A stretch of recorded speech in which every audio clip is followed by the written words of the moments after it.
Hey guys, and welcome to lecture 17. This is going to be about the crisis in the 14th century. So our last lecture was on the plague, and now we're going to be talking about the period of time in between the plague and the Renaissance. So the end of the High Middle Ages. And it ended in some troubles. So let's get started. First, I want to talk to you guys about some political instability and then the religious instability. So, our political instability really comes to a point when it comes to the 100 Years' War. And the 100 Years' War was between England and France. And in 1328, the French king died without a son. And his nearest living male relative was his nephew, King Edward III of England. And Edward III was 17. So the king also had cousins who served as his regents or advisors. There was a bit of an issue. And the English wanted to rule both countries because the French had some really great resources. So the French decided that the regent was going to be the rightful heir and not Edward, so they crowned someone King Philip V as the king. And as you could imagine, this upset someone who had a blood claim, a more legitimate claim, to the French throne. But he was 17 and had never really been to France. So this decision did not please the king, and at the head of a large army, England invaded France in 1337, the Siege of Gascony. And the French wanted to take back the land. The English wanted to keep it, but what was really interesting is that this place, Gascony in France, had two really rich economies. The first was the wine trade, and the second was the wool trade. Both of these things were so much money. They were just so much revenue for the High Middle Ages. So this invasion marks the start of the 100 Years' War. We don't need to talk about everything that happened, but there's a couple of things that I do want to go over.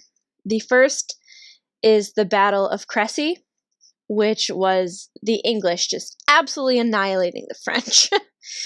It was looking like for a really long time that the English was going to win.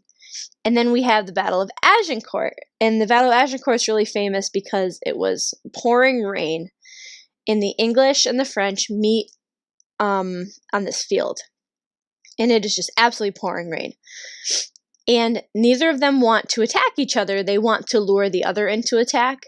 And eventually the English, who had really good bowmen, if you guys remember the Battle of Hastings, they've had really good bowmen for 300 years, they start to just rain arrows down on the French, and the French run to the English to start hacking them up. Well, it was raining so bad that the mud was insane, and the French start getting stuck in the mud, and they can't get up.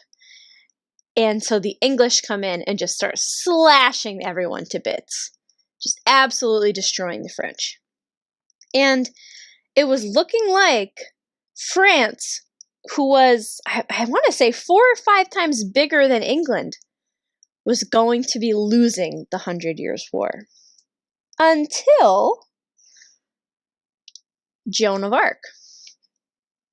Joan of Arc essentially changes the entire course of the war. She was a young girl, she was a peasant in France, and she started to have visions. She thought that, people, angels, were talking to her. And so she was in the field in 1429. That was not when she was born, by the way. 1429 is when she started to have these visions. She had a vision of an angel telling her to tell the French army to do something different, to change how the army was going, and that she should lead the battle. A peasant girl. And Joan, this is like her new life's work. She's on a mission from God, and she's like, I need to convince the French army to let me do this because I have a really good idea and it's going to work. And even though the French prince was really skeptical of Joan, he ends up allowing her to take command of the army's movement. So let me just make really clear. Joan of Arc wasn't slashing at the front of the army. She was more towards like the back, but she had made the plan for the army to go into the town of not New Orleans, of Orleans. And at Orleans, the town, there was a siege, which means they like want to take over the town. And the French defeated a huge English army because of what Joan said, which is crazy. And you guys, the really crazy part is about the end of Joan's life. Joan's life was ended by burning at the stake. This is a painting of Joan of Arc burning at the stake. And what made that happen? What made her be burned by the stake? Well, she was wearing men's clothes. Joan of Arc was burned at the stake for wearing men's clothes. And here's the thing. Like I said, when it comes to heresy, you have one chance to be forgiven. So Joan of Arc is found wearing men's clothes. I mean, she was at the siege of Orleans, after all. She could wear pants to battle. She thought she could wear pants other times. No. And she's taken, and she says, she's really religious, obviously. She's like, I'm really sorry. I didn't mean to. I won't wear pants again. And then in the cell that she's being held in, the people that were keeping her, they put out pants. Like they put clothes out on a stool for her. And she put them on. And like I said, you get one shot to change. And so after she apologized, said she's not going to wear pants anymore, she ends up wearing pants again. And you guys, the really sad part about Joan's life is that, why was she so interested in wearing these pants? What did she care about wearing armor? Well, back then, if you were a young, pretty girl surrounded by all of these men and soldiers at war, there was a high chance that she could, be like sexually assaulted in some way. So a lot of historians think that she wore pants to avoid that. And that is what ended up having her burned at the stake, was she committed heresy twice.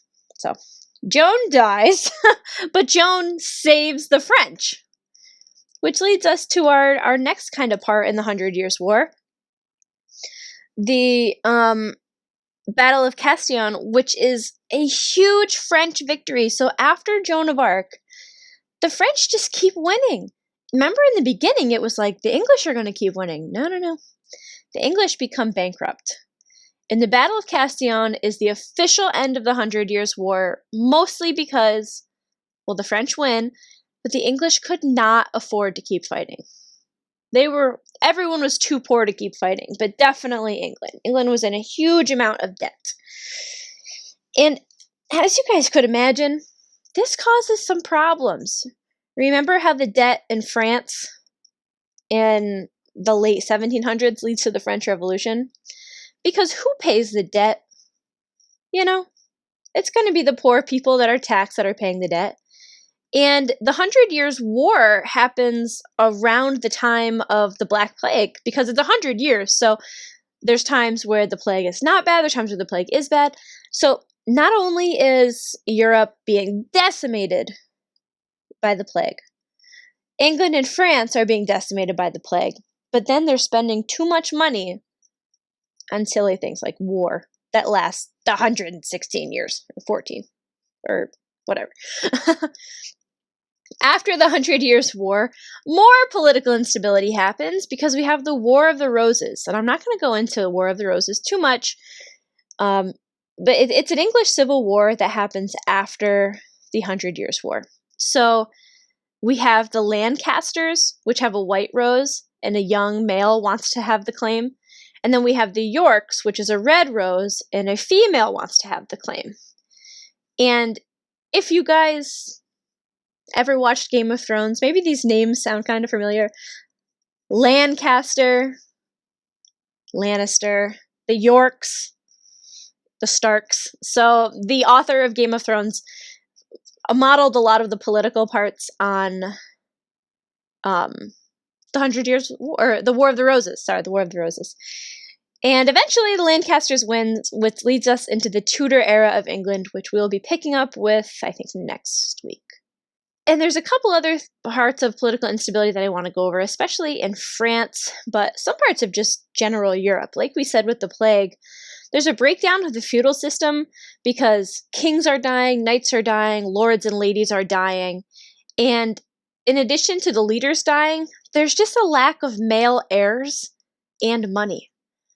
How can you have a king when the queen, like the next king, when the king and queen give birth to children and they all die of the plague? So there starts to be a little bit of political instability. And if you remember, the last period of huge instability that we had in England was the Dark Ages. That's, so things are looking like they're not going to be going too well here. In England, Parliament gets stronger because of the changes in, after the Magna Carta, and a couple weak kings that ends up giving Parliament more power. And when Richard II is deposed, there's a peasant revolt. I think I mentioned the peasant revolts at the end of the Black Plague lesson. So again, this is just poor people are getting really, really sick of kings and queens living in luxury while other people are dying of the plague and going to war, and then people don't have money for just like food and stuff. And the last thing I want to talk about political instability is with France. We have the Estates General, which I touched on, that divides the power of the king. So now we have the clergy, the nobility, and the third estate. And the third estate, if you guys remember, or if you have not taken a Western history class part 2, the third estate is one of the larger causes of the French Revolution later, and then the total loss of French power. The only last thing I want to talk about is the insanity of Charles VI. Charles ends up being called Charles the Beloved, and then Charles the Mad. And Charles is probably one of my favorite kings or queens in history. He was really not well. So Charles the Beloved started off life, he was a good kid. He became king after his brother died, I believe. So he wasn't like getting set up to be the king. He was a little bit weaker, but there was high hopes, and everything kind of comes to a point when there's one trip for the 100 Years' War, and King Charles is like he's riding his horse with a lot of his buddies through France trying to get to the battle, and it's a really, really hot day. It is super hot, and he's on the horses, and he starts kind of like talking a little crazy, and he starts kind of like falling around his horse and stuff. Maybe he was having heat stroke, or maybe he had seizures and people didn't realize back then what seizures were. But that's not the problem. The problem is Charles loses consciousness. He goes into kind of like a coma, and he wakes up, and all of the men he was riding with are dead, and he killed them. Like, he blacked out and killed everyone. And he started to become mad then. So he goes back home, and he forgets his wife, he forgets his kids. He starts just kind of really acting strange. There's this like masked ball at one point, and there's people dancing around in all masks, and they were like dressed up in to be like woodland people, and they catch on fire, and people are just like burning in front of him, and he's not fazed at all. Like there's like nothing behind the eyes, you know what I'm saying? And my favorite slash kind of saddest story about Charles is there's this thing called the glass delusion. So for a very long time,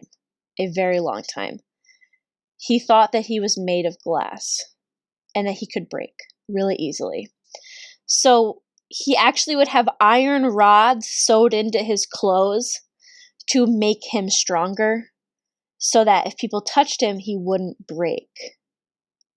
Like, you know, we have some leaders in history that are a little bit more like maniacal and really crazy and just bad people, like Nero and Caligula. And trust me, Charles the Mad was one of those bad people, but he just was like really not well. Like Nero, if you remember, he was like really spiteful and he tried to kill his mom, or he did kill his mom, and his mentors and stuff because he wanted more power. Whereas Charles was just like, he was in psychosis. Like he was really insane. Anyway, you can imagine how all of these things, a war that lasts 100 years, a civil war that happens right after that, a breakdown of the feudal system, a changing of political power, and a truly insane leader starts to have this incredible political instability. And in the Middle Ages, the Dark Ages, and the High Middle Ages, there are two things that keep society going. That's the politics and the religion. So next we're going to talk about the religious instability. All right, so we talked about the political instability. Now let's get to the religious instability. And this all kind of revolves around an issue with the Pope, which we call the Avignon Papacy issue or the Great Western Schism, but I don't want to confuse you guys because we already had the Great Schism. And that was the difference between like Byzantine and like Catholic, but regardless. Now there's another issue called the Avignon Papacy. So Rome was starting to wane in importance during the High Middle Ages. England and France were like where it was at. England and France was the happening place to be. And it wasn't until a little bit later during the Renaissance that Italy has a little bit of a resurgence. But the Pope being in Rome was starting to be kind of pointless. King Philip IV wants a Pope in France. He's tired of all of this back and forth. He wants Pope in France for a couple of different reasons. One, Rome's not getting as important. Two, he wants to prove that France is the most important. And three, the 100 Years' War is going on, and he wants more religious endorsement. He thinks that if the Pope moves to France, then France is going to be like the holiest place. France is going to be like right up there next to God. Like, you know, popes are seen as like the highest part of religiosity, like the highest worldly religious office. And so he kind of thinks that if the Pope is in France, then that means we'll have a little bit, you know, better of a time with the 100 Years' War. So he convinces the Pope to move to France in this place called Avignon. That's like the city. And there's like not a castle, but you know, there's a place, what are they called? I guess like a palace or a chateau. I don't know. And the Pope lives there now. And the French popes that come after this first Pope that moved, Clement V, they start to be so corrupted by the French. Like the French are just controlling them, and the popes are like, hey, that's not the point. The point is that like God and I are talking, not you guys. Like I'm trying to rule. And so Pope Gregory XI ends up deciding to move back to Rome. And the French are not very happy about this. The French king is like, hey, no, I didn't say that you could move. And so for 70 years, we have two popes. We have the ones that went back to Rome and then were Roman popes again. And then we have these other ones in France. And I want to talk about the French ones just really quick. So the Avignon papacy was really organized, and it was pretty good. I mean, they did mission trips that went all the way to China. They wanted more education, and they tried to settle some conflicts, but unfortunately they had a bad reputation of being puppets of the kings. So the popes didn't really seem to have a lot of autonomy. And just think about religion for a minute here. The whole point of a pope is that you are communing with holiness, with God, like not with worldly things. So when popes start to get involved in wars and stuff, people are like, I don't know about that. You could not do that. And so the Italians are really unhappy because not only is there another pope, but it ends up that the other pope is just a puppet to the French. And so Italy is not happy. And I don't want to go into this too much. We don't have a lot of time. But in the end, there ends up being 3 popes. And one is excommunicated while the other 2, the French one in Avignon and the Roman or the Italian one in Rome, decide to do the right thing and resign.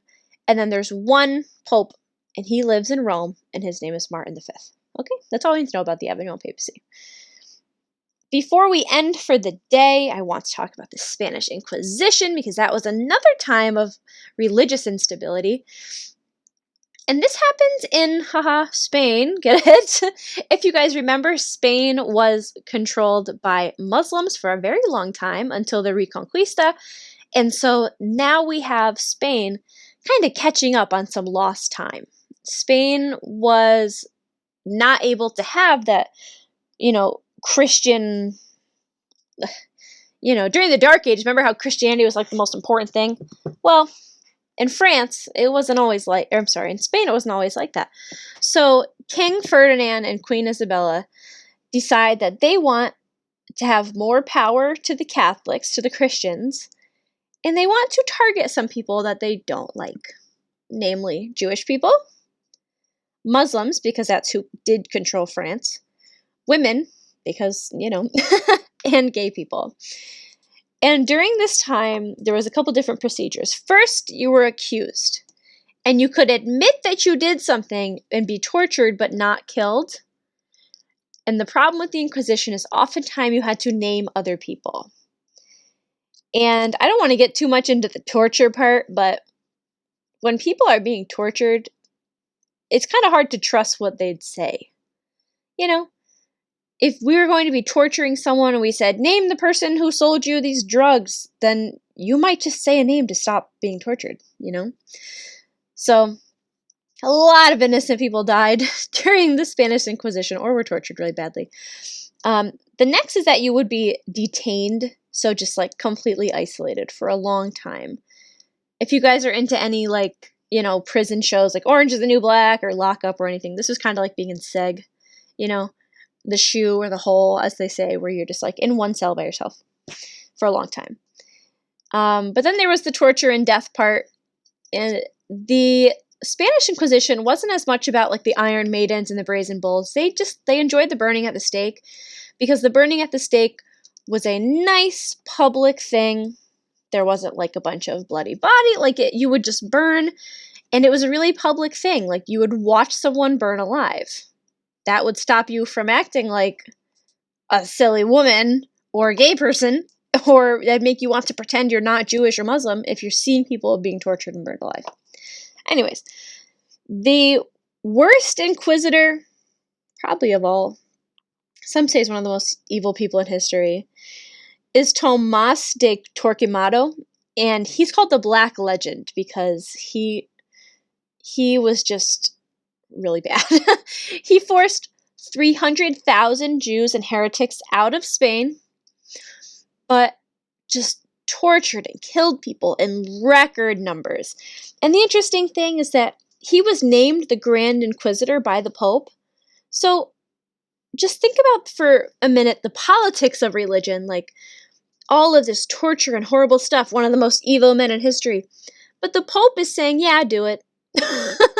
The Pope's like, yeah, you can go kill those people. That's actually a good idea, I think. That'd be good.